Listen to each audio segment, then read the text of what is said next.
Well, it's entertainment news now, and tartan is generally associated with Scotland, isn't it? Of course, it's running through my veins as we speak. I was just going to say, but I was born in Scotland, by the way, so hey.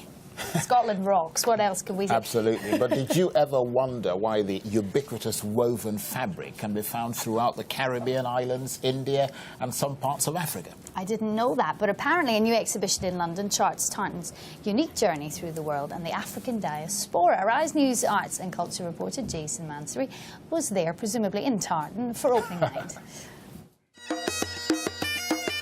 It's called Tartan, its journey through the African diaspora, and charts how the fabric has weft and waned across the globe, and how the distinctive pattern has influenced traditional clothing, culture and custom in the Caribbean, the US, Africa and Europe too.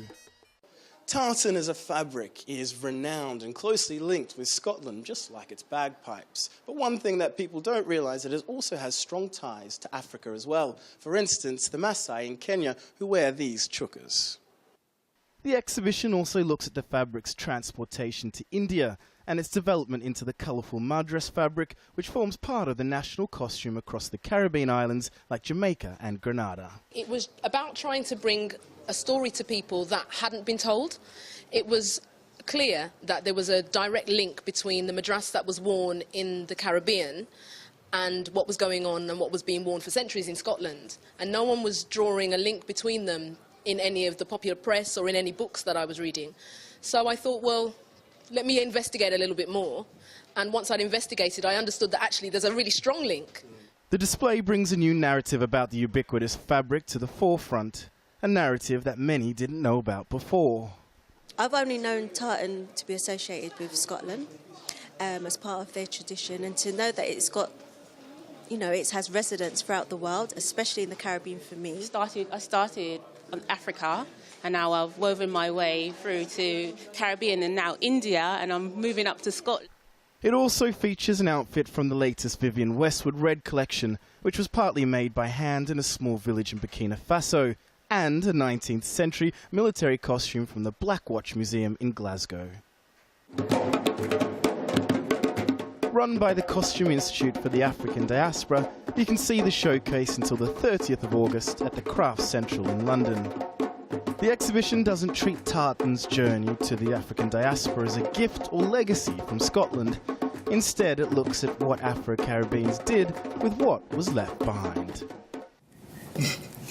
I'm watching this with fascination because I think the Scots have long held on to the patent of tartan. So the big question, where does it actually come from? Even I don't know the answer.